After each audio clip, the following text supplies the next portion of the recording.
মধ্যপ্রাচ্য থেকে শুরু করে গোটা বিশ্ব জুড়েই এখন আলোচনার বিষয়বস্তু হামাস প্রধান ইসমাইল হানিয়া হত্যাকাণ্ড। ইরানের প্রেসিডেন্ট মাসুদ পেজেশকিয়ানের শপথ অনুষ্ঠানে নিশ্ছিদ্র নিরাপত্তার ব্যবস্থা করেছিল ইরানি নিরাপত্তা বাহিনী। কয়েক স্তরের নিরাপত্তা বলয় ভেঙে তেহরানের অভিজাত এলাকায় কিভাবে গুপ্ত হামলার শিকার হলেন হামাসের এই শীর্ষ নেতা।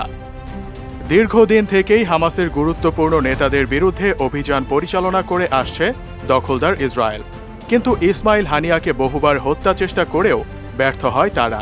শেষ পর্যন্ত এই প্রচেষ্টায় সফলতার মুখ দেখেছে বেনিয়ামিন নেতানিয়াহু সরকার। এখন সবার মনেই প্রশ্ন, ঠিক কোন কায়দায় হানিয়া হত্যার অভিযানে সফল হল ইসরায়েল? শুক্রবার এক প্রতিবেদনে দ্য টেলিগ্রাফ জানিয়েছে, হানিয়া হত্যার পেছনে ইসরায়েলি গোয়েন্দা সংস্থা মোসাদের নিয়োগ করা ইরানি এজেন্ট গুপ্ত ঘাতকের ভূমিকায় ছিল। হানিয়া যে ভবনে ছিলেন সেটা ছিল দেশটির বিপ্লবী গার্ড বাহিনী IGRC এর নিয়ন্ত্রণাধীন, আর সেই সুরক্ষিত ভবনে ঢুকে পড়ে ঘাতক ইরানি এজেন্ট। আজ থেকে আরও 2 মাস আগে হানিয়া হত্যার জন্য ওই ভবনের 3 কক্ষে বিস্ফোরক লুকিয়ে রাখে মোসাদের 2 ইরানি এজেন্ট। হেলিকপ্টার দুর্ঘটনায় মারা যাওয়া ইরানি প্রেসিডেন্ট ইব্রাহিম রাইসির জানাজায় অংশ নিতে গত মে মাসে ইরান সফর করেছিলেন হানিয়া। মূলত ওই সময় হানিয়া হত্যার বিস্ফোরক লুকিয়ে রাখে তারা। তবে অধিক জনসমাগমে অভিযান ব্যর্থ হতে পারে বলে পরিকল্পনা পেছায় মোসাদ।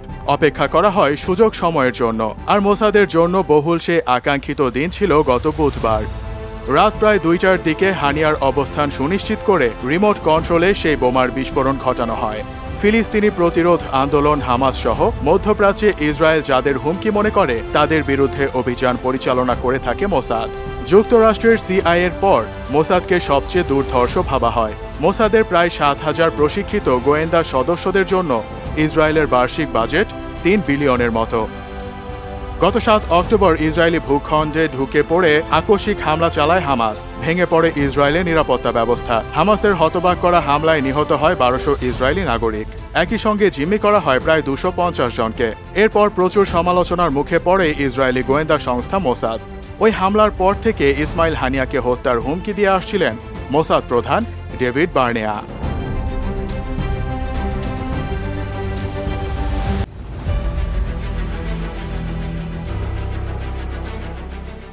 বর্বর দখলদার ইসরায়েলের চরম আগ্রাসনের মুখে মধ্যপ্রাচ্যে বাজছে বড় যুদ্ধের দামামা।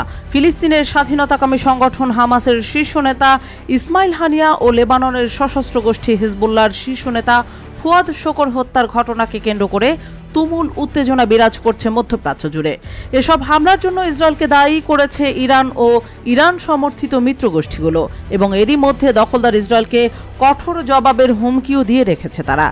ইরানের এক কর্মকর্তা জানিয়েছেন, গাজার স্বাধীনতাকামী সংগঠন হামাস, ইসলামিক জিহাদ, ইয়েমেনের সশস্ত্র হুতি বিদ্রোহী, লেবাননের সশস্ত্র সংগঠন হেজবুল্লাহ ও ইরাকের বিদ্রোহী গোষ্ঠীগুলোর সঙ্গে গতকাল বৃহস্পতিবার আলোচনায় বসার কথা ছিল ইরানের প্রতিনিধিদের। তেহরানে অনুষ্ঠিত ওই আলোচনায় ইসরায়েলে হামলা চালানোর সবচেয়ে কার্যকর উপায় খোঁজা হবে। এমন পরিস্থিতিতে ইসরায়েলের প্রতিরক্ষার জন্য ইসরায়েলের পরম মিত্র যুক্তরাষ্ট্র মধ্যপ্রাচ্যে অতিরিক্ত যুদ্ধ জাহাজ ও যুদ্ধ বিমান পাঠাচ্ছে বলে জানিয়েছে মার্কিন প্রতিরক্ষা দপ্তর পেন্টাগন। স্থানীয় সময় শুক্রবার এ তথ্য জানানো হয় বলে জানিয়েছে BBC।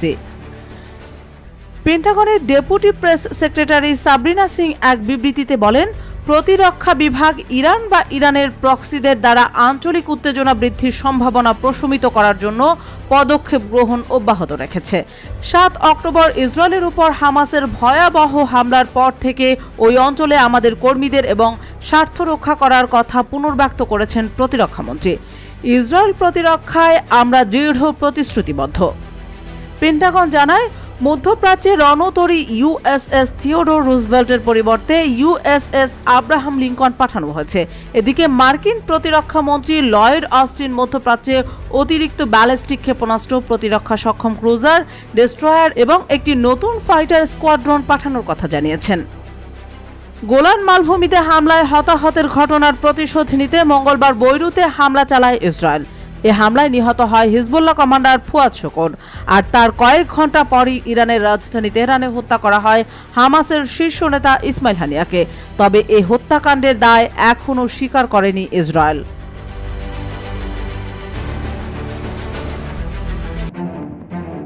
গত বুধবার খুব ভোরে ইরানের রাজধানী তেহরানের আবাসস্থলে দখলদার ইসরায়েলের এক হামলায় শহীদ হন ফিলিস্তিনের ইসলামী প্রতিরোধ আন্দোলন হামাসের রাজনৈতিক ব্যুরোর প্রধান ইসমাইল হানিয়া ও তার দেহরক্ষী।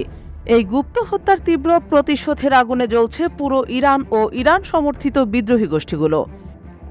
ইসলামী প্রজাতন্ত্র ইরানের প্রভাবশালী আলেম ও তেহরানের জুমার নামাজের খতিব হুজ্জাতুল ইসলাম মোহাম্মদ জাওয়াদ হাজ আলী আকবরী বলেছেন, জীবিত ইসমাইল হানিয়ার চেয়ে শহীদ ইসমাইল হানিয়া কুফরি শক্তির জন্য বেশি বিপজ্জনক হবে। তেহরানের জুমার নামাজের খুতবায় একথা বলেন তিনি আরও বলেন, বর্বর ইসরায়েল ফিলিস্তিনি নেতাকে হত্যার মাধ্যমে ফিলিস্তিনিদের মনোবলের উপর আঘাত হানতে চেয়েছে, একই সঙ্গে ইসলামী প্রজাতন্ত্র ইরানের সম্মান মর্যাদা ক্ষুণ্ণ করার চেষ্টা করেছে। কিন্তু তারা ভাবতেও পারেনি যে শাহাদাতই ছিল ইসমাইল হানিয়ার বহু বছরের আকাঙ্ক্ষা। তিনি শহীদ হওয়ার জন্য প্রস্তুত ছিলেন। হাজ আলী আকবরী আরও বলেন, ইহুদিবাদী ইসরায়েল পুরোপুরি ডুবে যাওয়ার আগে এখন হাত পা নাড়িয়ে বাঁচার চেষ্টা করছে। গাজায় কোনো লক্ষ্যই অর্জন করতে পারেনি, এ কারণে তারা হতাশ হয়ে এমন হত্যাকাণ্ডের পথ বেছে নিয়েছে। এগুলো করে ইসরায়েলের শেষ রক্ষা হবে না বলে তিনি মন্তব্য করেন। এদিকে হামাস ও হিজবুল্লাহ নেতাকে হত্যার পর যে কোনো হামলার জন্য প্রস্তুত রয়েছে ইসরায়েলও। ইসরায়েলের প্রধানমন্ত্রী নেতানিয়াহু বলেছেন, যে কোনো পরিস্থিতির জন্য ইসরায়েল প্রস্তুত রয়েছে। আমাদের উপর কোনো আগ্রাসন চালালে তার হিসাব ভালো মতো চুকিয়ে দেওয়া হবে। কেউ যদি আমাদের উপর হামলা চালায়, তার জবাবে পাল্টা হামলা চালানো হবে।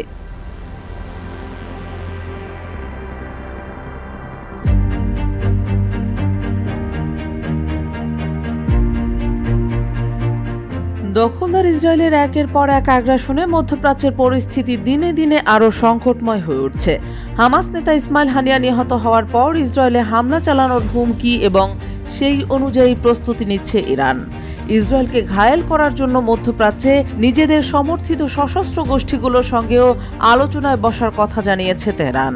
অপরদিকে ইসরায়েলের পক্ষ থেকে হুঁশিয়ারি দিয়ে জানানো হয়েছে, হামলা হলে বসে থাকবে না তারা।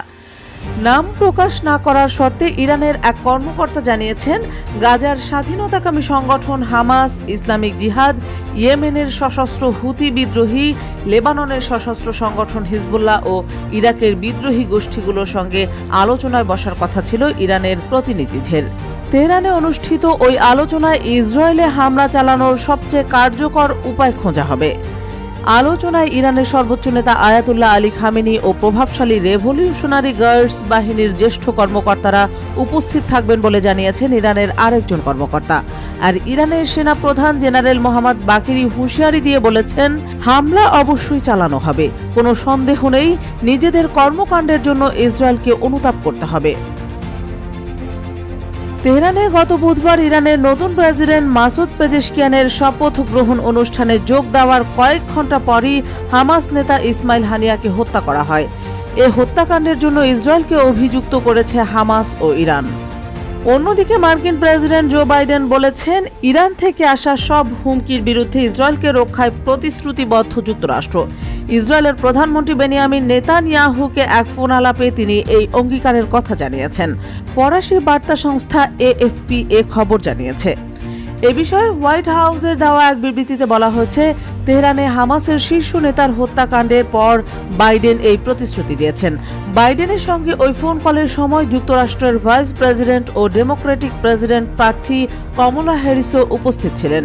বিবৃতিতে বলা হয়, বাইডেন মধ্যপ্রাচ্যে উত্তেজনা কমানোর চলমান প্রচেষ্টার উপরও জোর দিয়েছেন।